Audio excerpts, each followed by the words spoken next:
Combat sports fans, welcome to a special edition of Strong Style. I'm your host, Jeremy the Impact York, and I am being joined by a very special guest.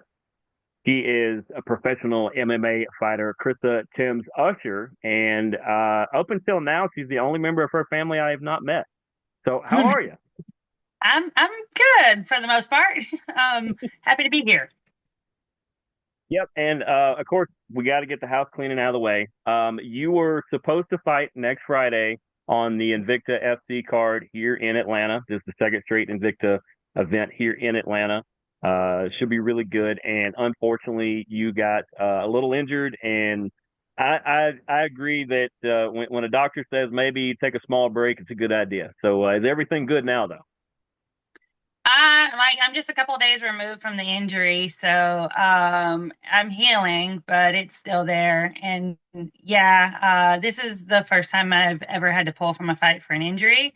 It's my second time ever pulling from a fight. The first one was a medical emergency, which had nothing to do with training, but this time I ended up getting hurt during training, and so it's going to hinder my ability to be able to train out the rest of this camp and being able to cut weight, and it's not going to be well enough in time for me to get to the fight. And so rather than um holding off and trying to see if I would be well enough in time, we tried to give them at least some kind of ample time to fill in my spot. Which is the way more noble thing to do than we see almost every other professional do. They wait till the night of or even a weigh-in to go, yeah, so he's not going to be able to go. And you're like, there's 24 hours till this fight. There's nothing I can do now. So at Hmm. least you live to fight another day. Discretion, the better part of valor. It's we know you'll be back. We know you'll bounce back. But I wanted to get that out of the way so that nobody was confused when you're on here and then suddenly nobody sees you on the card and they're like, "Where's she at? Is she okay?" Yep, yep. That's the unfortunate side of this too. So it happens, but yeah. And most MMA fans and pro wrestling fans know you get more injured during practice and training than you do during the performance. Yeah, 100%. I've been more injured during practice than ever inside of actual fights. So, Yep, I have done the same. Anytime I halfway train, which I don't do a whole lot of now, but anytime I train in anything, I get more injured practicing than I do the actual event. yeah. Yep, that's the unfortunate truth. But I want to get right into that too. Your nickname is Sweet Psycho. Hmm. Now, once again, since I'm very familiar that you are from the great legacy wrestling family of the Tim. This actually fits based on a lot of things I've heard and a lot of things that I was able to figure out. But how do you get a nickname like Sweet Psycho? Uh, I gave it to myself, and so over the years, I used to be of that mindset that you kind of have to earn your fight name. Someone else has to give it to you, and I think a lot of fighters still follow that.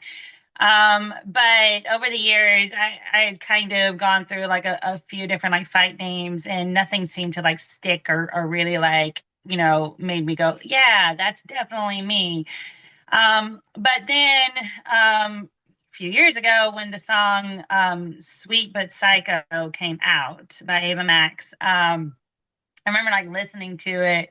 And so my career outside of being a professional fighter is a massage therapist. So it's Oh, really funny.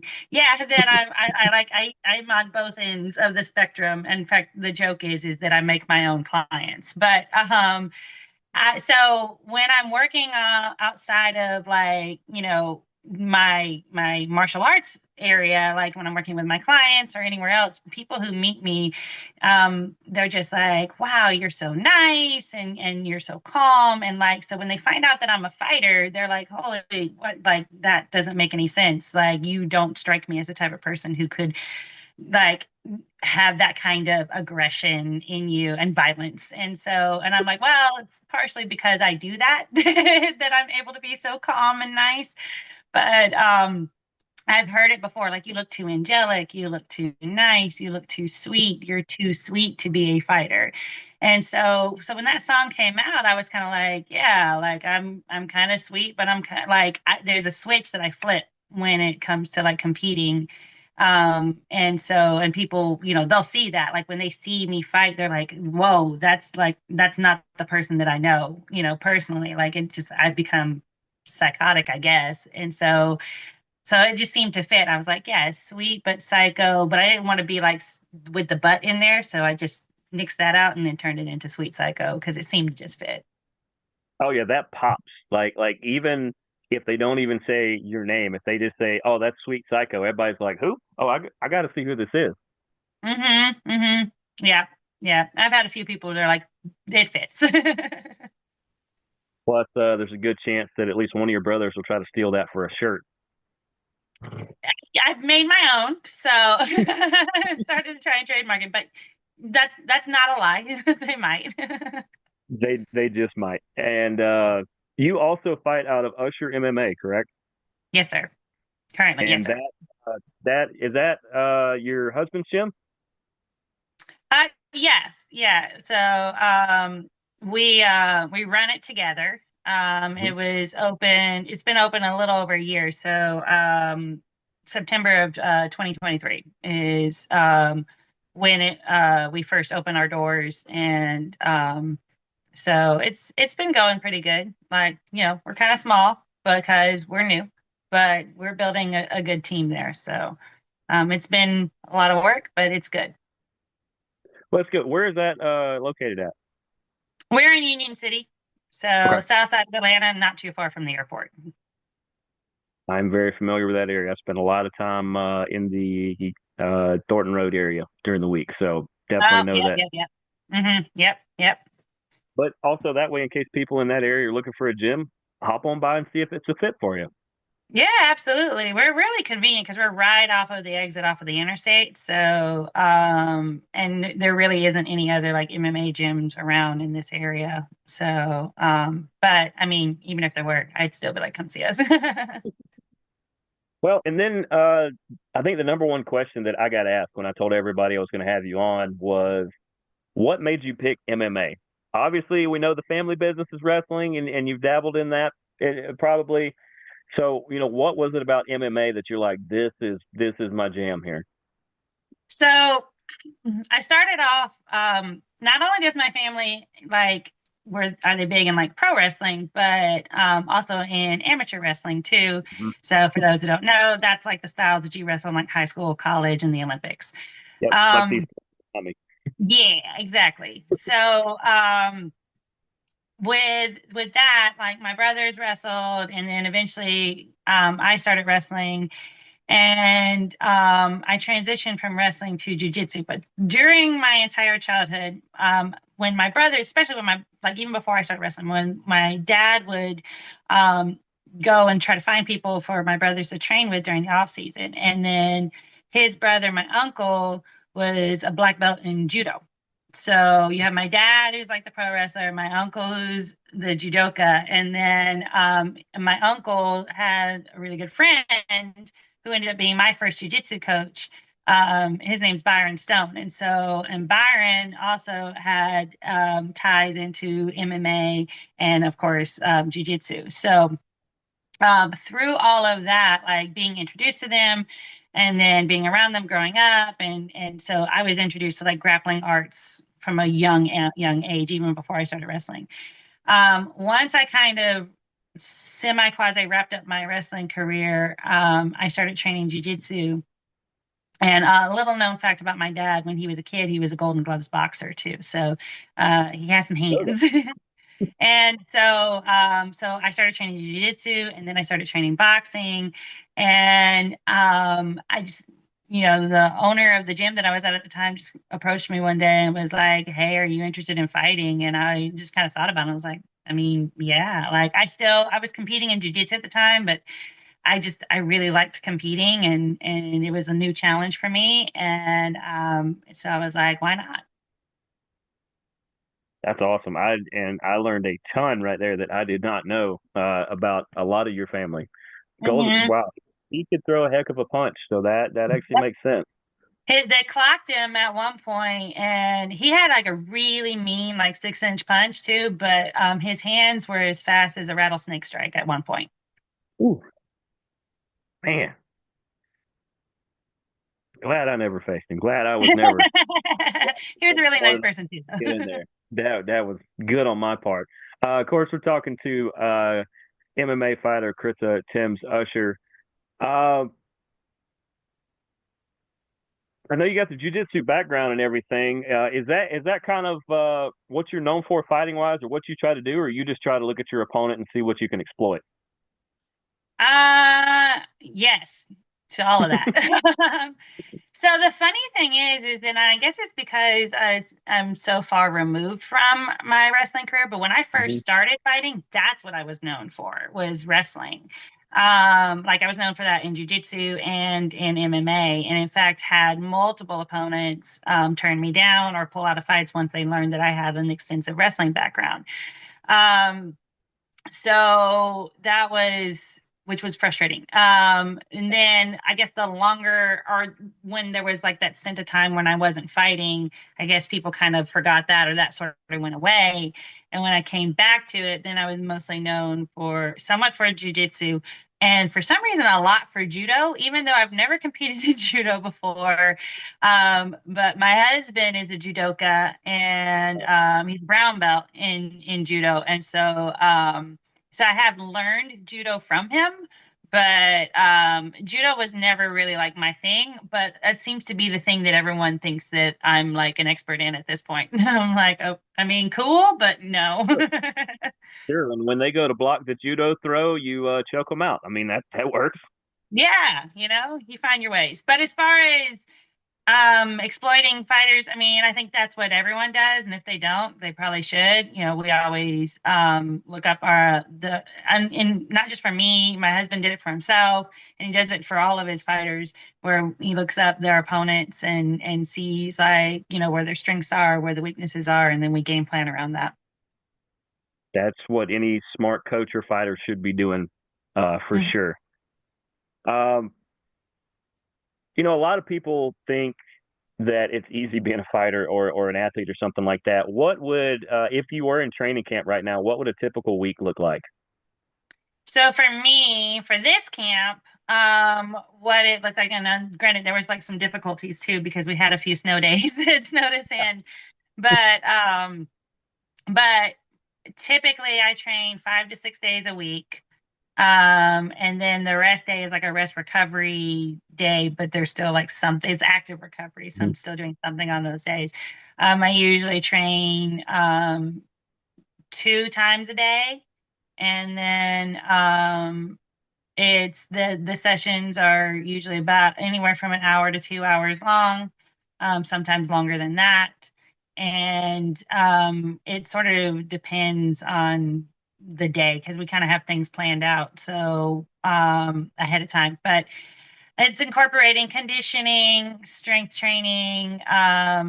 There was a lot of circuit work on this one too. And of course, during like the actual training sessions in the gym, it's working stand up, it's working grappling, it's working all different angles and aspects of what we think this fight is gonna, where we think it's gonna go, and then anywhere where it may or may not end up, we still cover all of our bases. So the typical week for me is getting up in the morning, getting the kids to school. Then, if I have work that day, then I head to work. If I don't have work that day, then I head to training or to go do my cardio and conditioning for the day.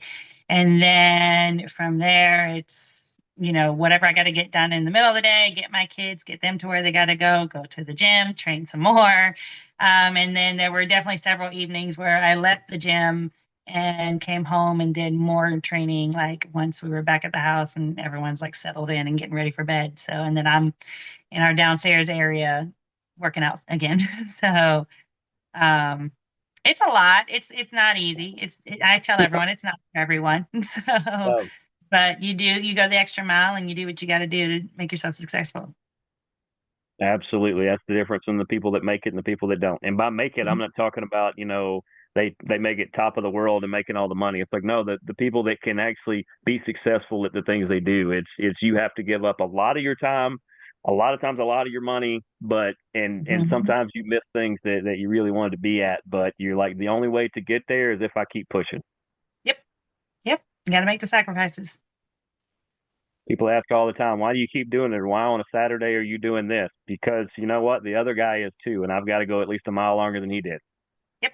Yeah. And sometimes it's not even about like who's the better skilled fighter. Like it's happened to me, it's happened to my husband, it's happened to a lot of people. Almost every single fighter at some point has probably lost a fight to someone who on paper isn't better skill wise, but they got caught or something happened that night. And, so on any other given day, they might, beat that person, but that night they weren't the better fighter. And sometimes it's cardio and conditioning that ends up making the difference in the fight too. So you got to be willing to go the extra mile for sure. Absolutely. That's usually the two things I look at when I'm looking at a fight to start with, whether I know who's in the fight or not. I may not know a thing about them. I look at who has the better cardio and who is God, what was the other thing? Now I forgot it. Mental, like the Yeah. mental tough. Training like that. Yeah, it could be that. Yeah, that's pretty much it. It's who's going to be able to just go when Mhm. everybody else stops, and the people that Yep. continue to push for all 3 to 5 rounds, depending on where you're fighting and by what. That's usually who's going to win. Because, like you said, that paper is paper. It's usually what happens when the cage door shuts. Yep. Yep. Every time. But as we are finishing up with our guest, Krissa Timbs-Usher, I always like asking athletes this. Um, Do you have favorite fighters or people that you follow that whether you pattern your game after them or whether you just go, I just like watching them compete? I have a few. So, my favorite of all time is George St. Pierre. And so for a number of reasons, but he was just someone who is no matter how great he was, no matter how far into the top of the game, he Shout out George St. Pierre. right? So, but he always stayed humble, and he always said he didn't want to be like the better fighter. He wanted to be the better martial artist. And wherever he found a weakness in his game, he went and sought out a way to make that weakness stronger. And so that's someone that like I actually got to meet him in person. He's really nice.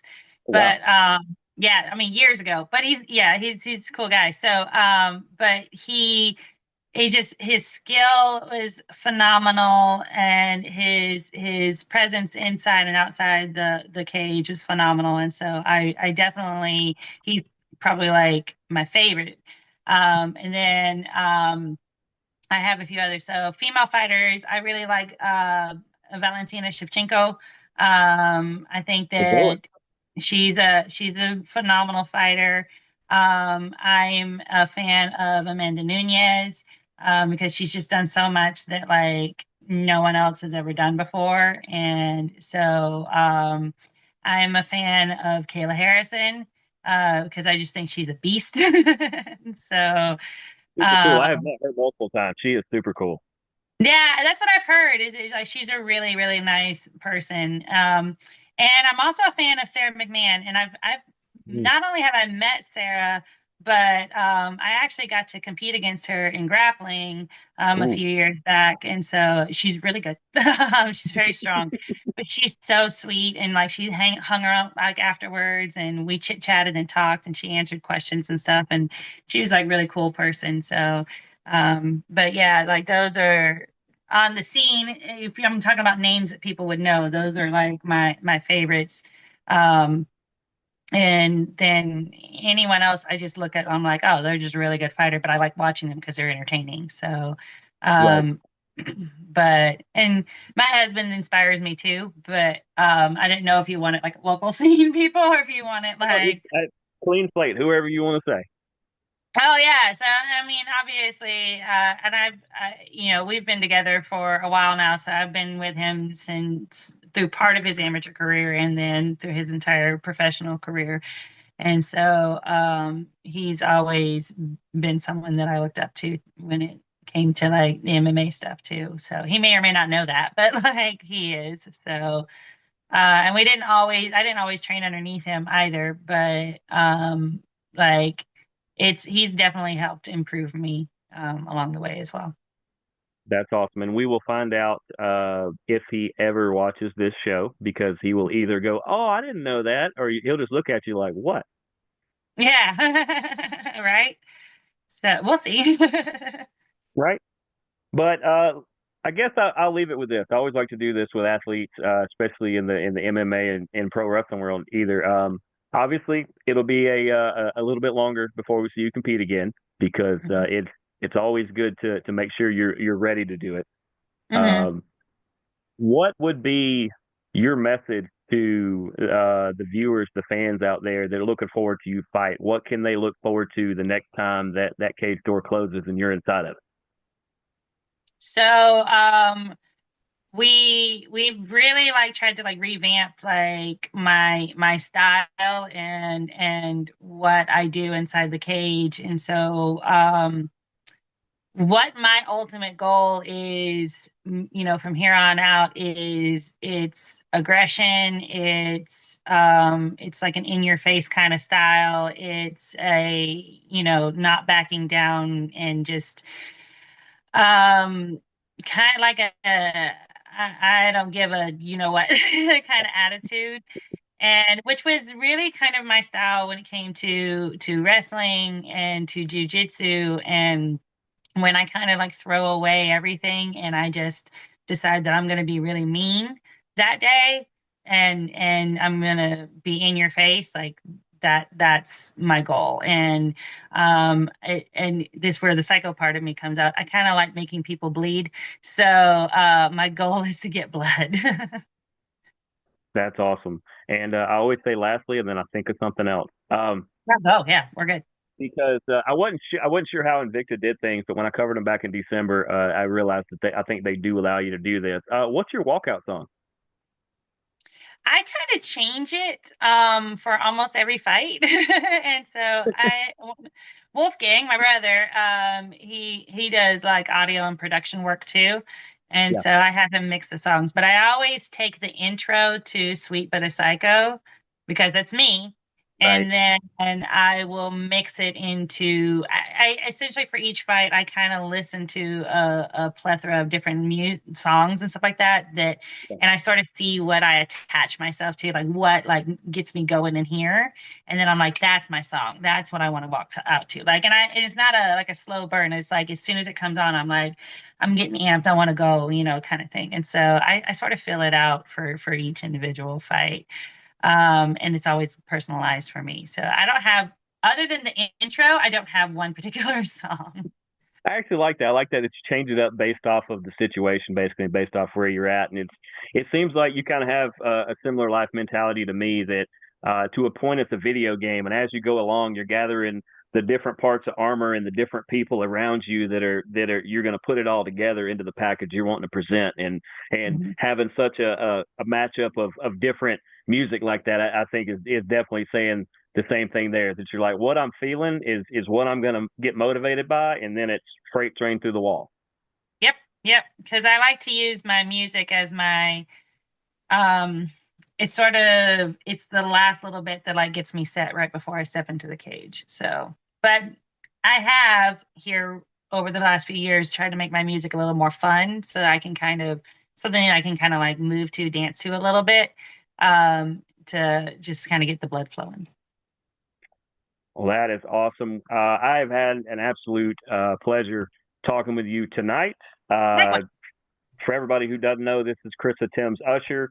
She is your new favorite MMA fighter that Yeah, will be fighting in the very near future. We will have her back on when it's closer to her next fight when she is healed up and everything. But Krissa, it has been great.